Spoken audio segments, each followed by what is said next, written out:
Oke, Pak Wigo, langsung saja ya. Selanjutnya Pak Dery. Pak Dery, langsung saja Pak Dery. Dipersilakan. Baik, bismillahirrahmanirrahim. Assalamualaikum warahmatullahi wabarakatuh. Waalaikumsalam. Bismillah, alhamdulillah, Allahumma sholli ala Muhammad wa ala ali Muhammad, la haula wa la quwata illa billah. Rekan-rekan mahasiswa, kita sudah masuk ke pertemuan yang keenam. Perkenalkan, nama saya Dery Nugraha. Jika yang lupa terkait dengan background pendidikan, mohon izin saya sampaikan. S1 saya pendidikan matematika, S2 saya pendidikan matematika, dan sekarang intake di Januari 2024 mengikuti eh, program doktoral di University Tun Abdul Razak Malaysia, Doctor of Philosophy in Math Education Program. Baik, sebelumnya kita berdoa terlebih dahulu agar perkuliahan kita ini diberi kelancaran dan juga diberi kesuksesan untuk dalam rangka mencapai cita-cita kita di masa yang akan datang. Berdoa dipersilakan.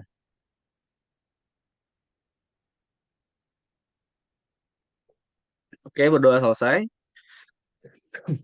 Rekan-rekan mahasiswa, di kesempatan pertemuan kelima di minggu lalu, kita telah belajar terkait dengan proses memproyeksi mean media modus pada data tunggal dan data kelompok. Dalam arti lain bahwa proyeksi antara mean, median, dan modus itu berarti masuk kategori di ukuran pemusatan data. Pada kesempatan kita hari ini, insya Allah kita akan belajar terkait dengan ukuran dispersi data, yaitu memproyeksikan standar deviasi dan varians, baik itu pada data tunggal maupun pada data kelompok. Mohon izin sebelum perkuliahan saya absen dulu. Mudah-mudahan eh, semua sehat, tidak ada kekurangan apapun. Yang sedang galau-galau, eh, WhatsApp-nya tidak dibalas oleh pacarnya, mohon untuk konsentrasi terlebih dahulu pada perkuliahan kita hari ini. Alif, ada Alif? Ada Bapak. Oke, Bambang, Ya, siap, ada Pak. ada Chandra, Dania, ada Darmin, ada Dendi, Ya, ada Pak. Fitri, ada Kristiurman, ada Hadir, Tri, ada, Pak. dan Wigo ada. Hadir, Pak. Baik, sebelumnya saya ingin karena materi standar deviasi dan varians ini pernah kita pelajari di sekolah menengah atas sebelumnya. Jadi mohon izin, mohon kesediaan untuk membuka gadget. Saya akan melaksanakan eh, pretest terlebih dahulu melalui aplikasi Quizzes. Ini hanya 100 detik, jadi 10 detik, 10 detik. Tinggal eh, mohon dilihat di kolom chat. Mohon izin waktu sebentar.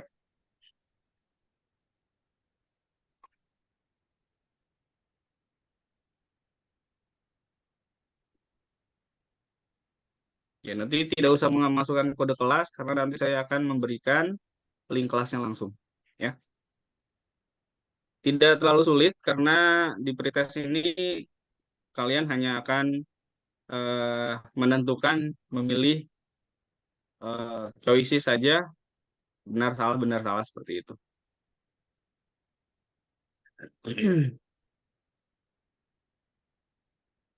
Mohon izin sebentar. Oke, sudah bisa dilihat di kolom chat. Belum muncul, Pak, di saya, Pak. Ini Untuk barusan udah. gabung. Makasih, Oke, Pak. Pak silakan. Saya screen dulu ya. Oke. Izin yang belum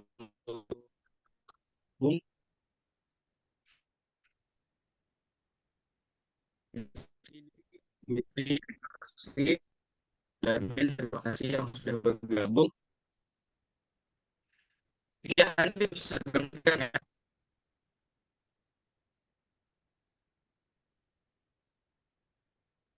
Betul. Jadi kalau yang senang kita itu harus ya, kalau kuliah kita santai sih. Berbat, yang kendala bijak tidak Suaranya apa. terputus-putus Pak Deril.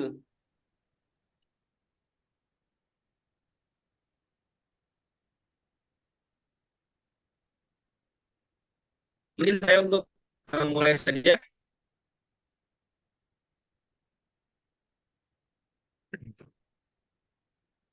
Oke, silakan.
Sudah, Pak.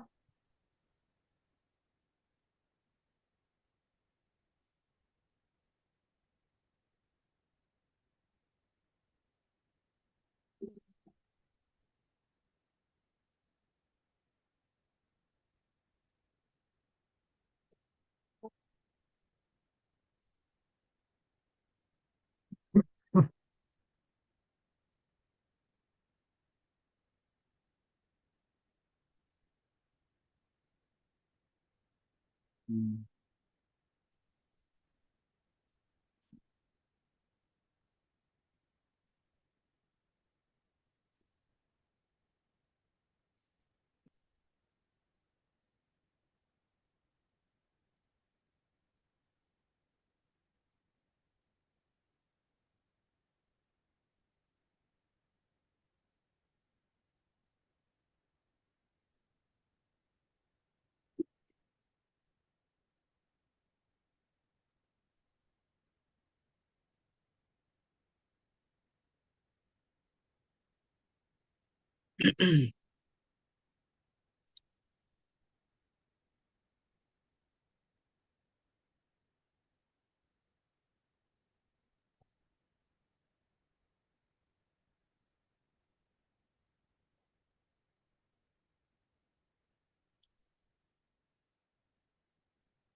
Oke, baik. Terima kasih banyak yang telah mengisi pretest. Tadi ada yang terlambat-terlambat, tidak apa-apa. Nanti pretestnya akan saya berikan lagi. Baik, rekan-rekan mahasiswa, eh, salah satu concern penelitian saya adalah salah satunya adalah statistical anxiety. Jadi kalau tadi saya lihat ekspresinya ketika kalian mengerjakan, itu kecemasan statistiknya muncul gitu. Ketika mendengar kata statistik itu, statistika itu muncul. Dendi dengan senyum-senyum kok saya terus saya ngejawab bener kok salah-salah-salah gitu dan seterusnya ya. Eh, Rekan-rekan mahasiswa, izinkan saya memberikan pengantar. Ini tidak akan terlalu banyak pengantarnya. Mungkin ini saya ingin menguatkan konsep karena sebelumnya di sekolah menengah pertama itu kita sudah pernah belajar terkait dengan ini. Perbedaan leveling antara di sekolah menengah pertama kemudian di perguruan tinggi terletak pada penguatan konsep atau reinforcement konsepnya. Ya, baik. Ada mahasiswa saya, kita ini sedang berada di semester 3 ya, bukan semester 7. Kita sedang berada di semester 3.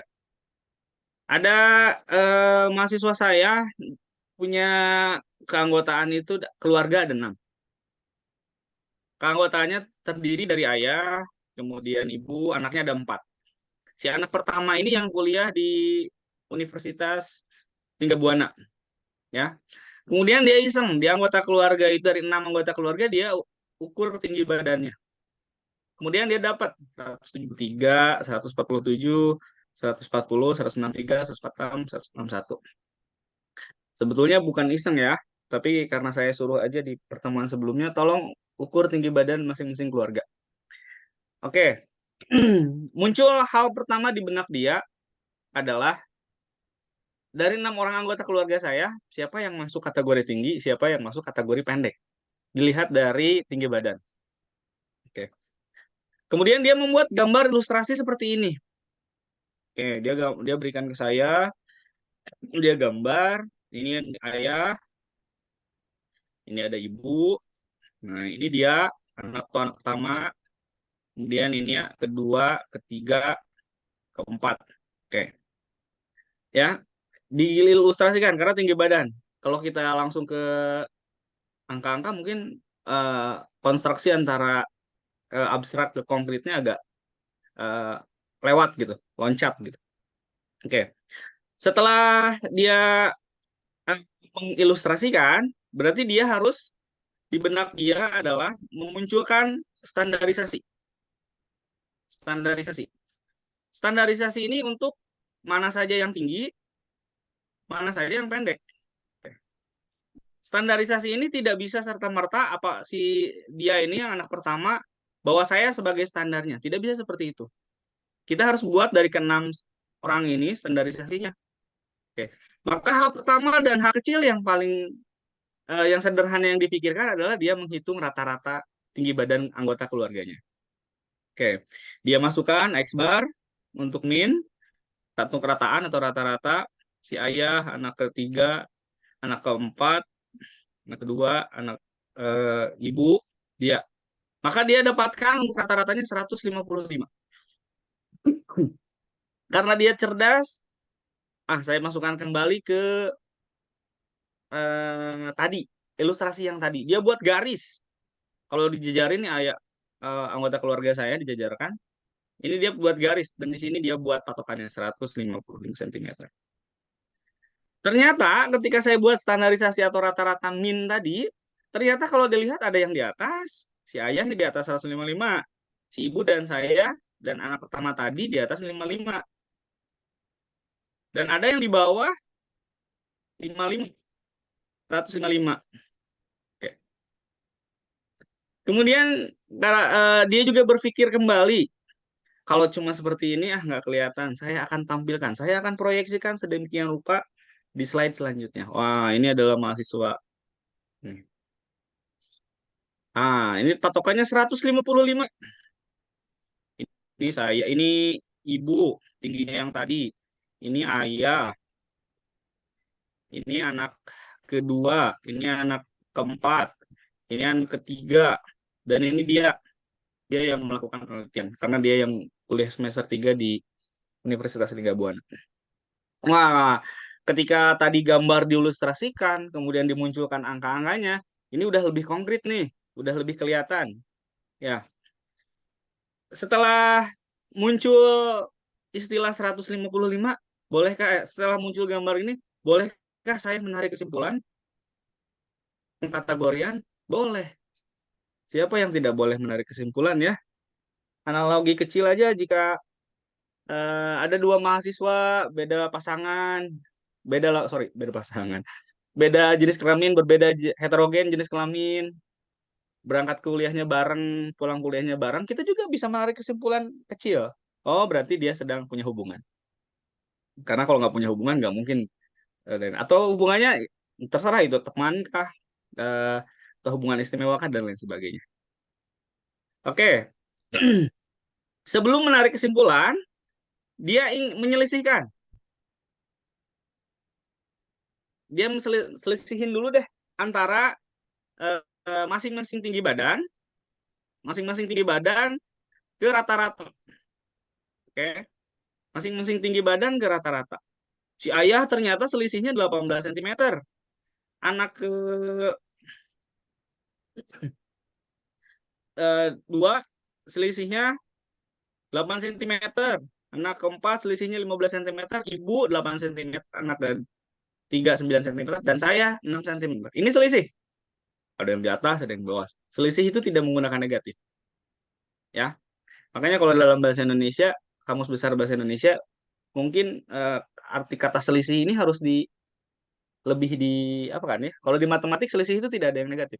Tapi kalau dalam bahasa Indonesia perselisihan itu jadi negatif gitu ya. Harusnya selisih itu antara pro dan kontra saja. Pro-nya satu, kontranya satu, itu namanya selisih. Lanjutkan. Setelah dia mapping dari guidance yang tadi dimappingkan, dia buat kesimpulan kecil.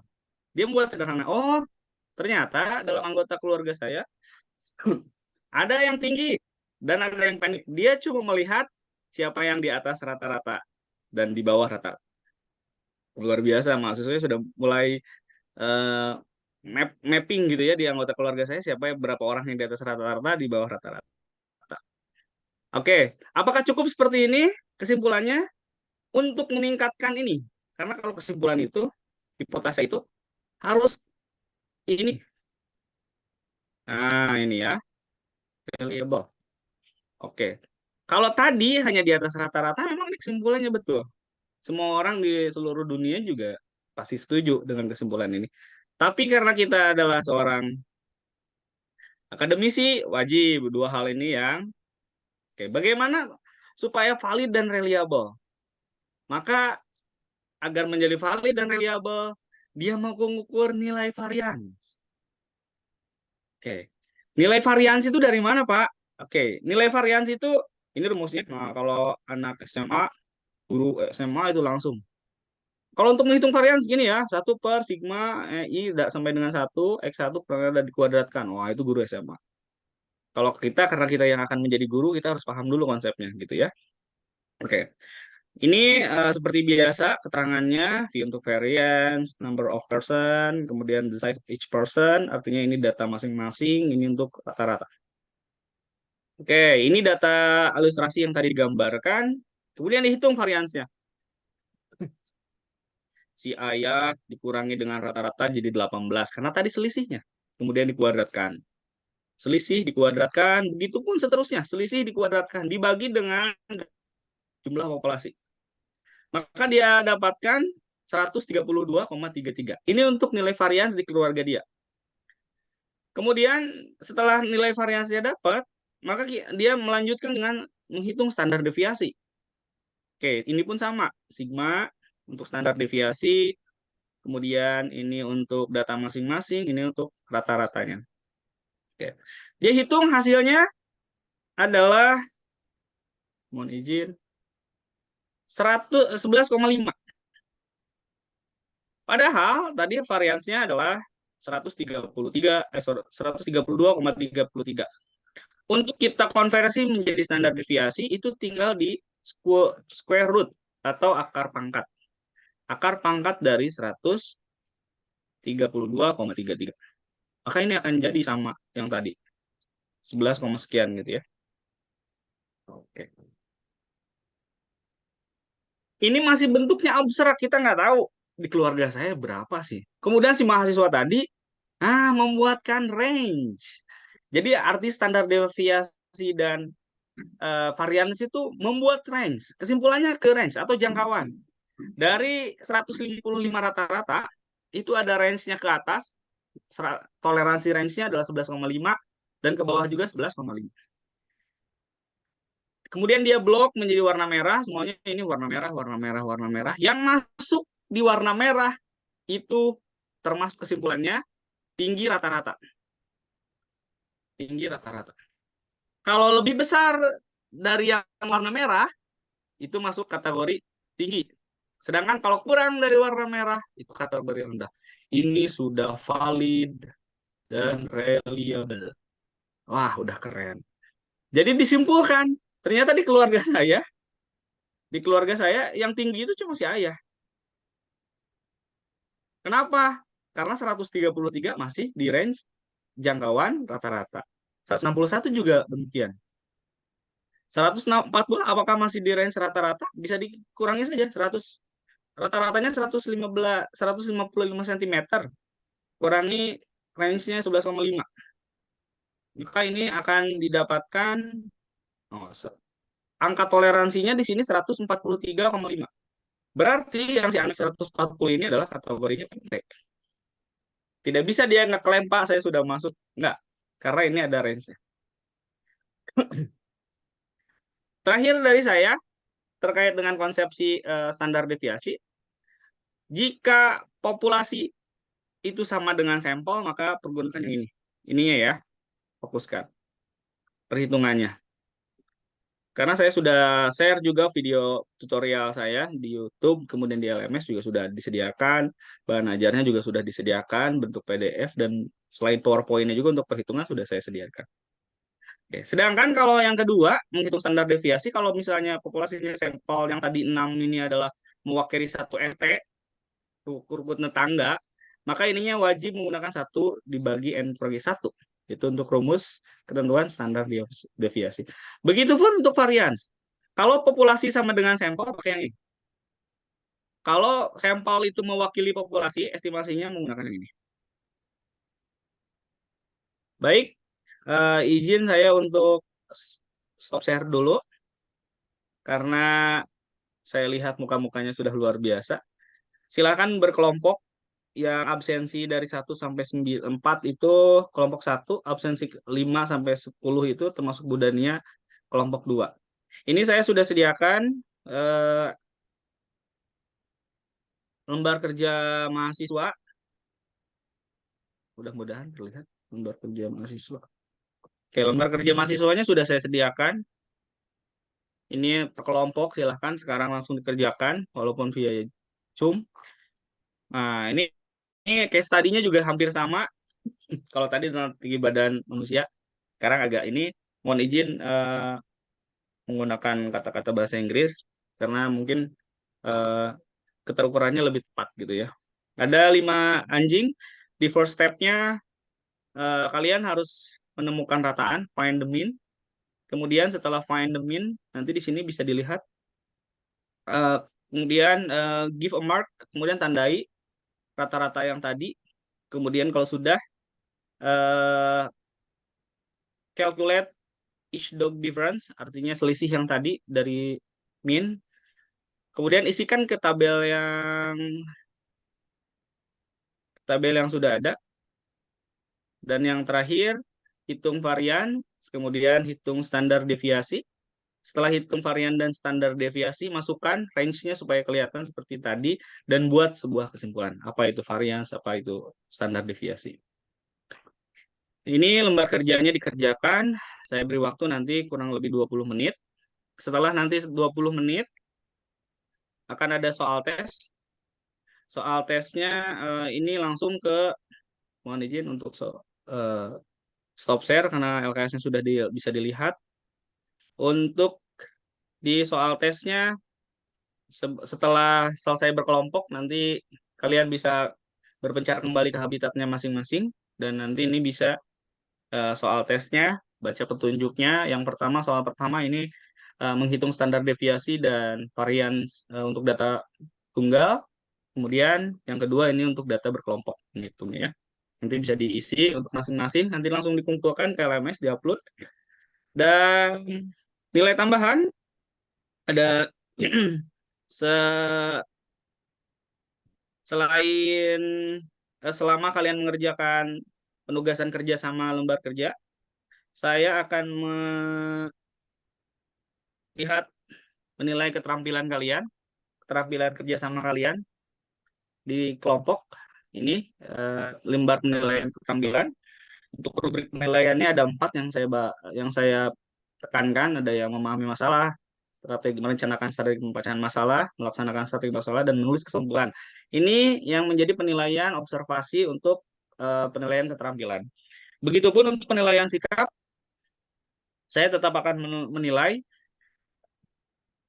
ketika kalian sedang diskusi di mengerjakan lembar kerja. Sikap yang saya nilai yang pertama ada cakupannya hanya 5 yang saya ambil.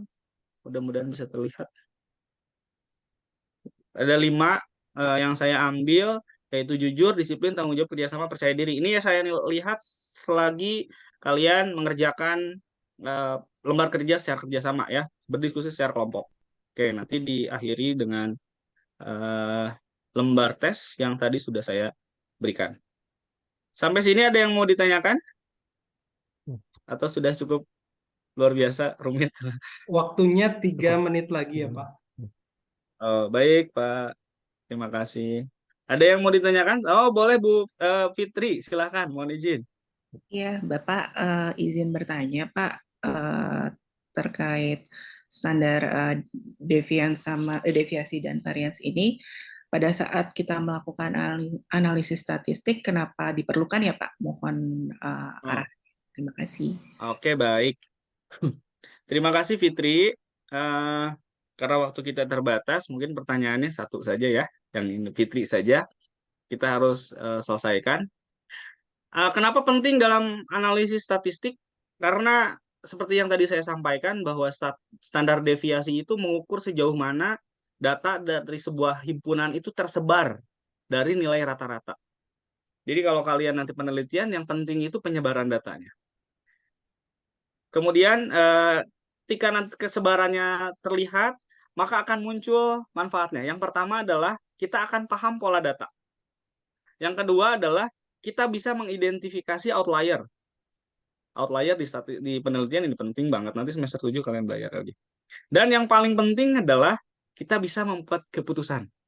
Keputusannya apa? Keputusan yang didasari pada tingkat variansi dalam data. Contoh misalnya ya, semakin tinggi standar deviasi atau varians, maka semakin besar ketidakpastian dalam data.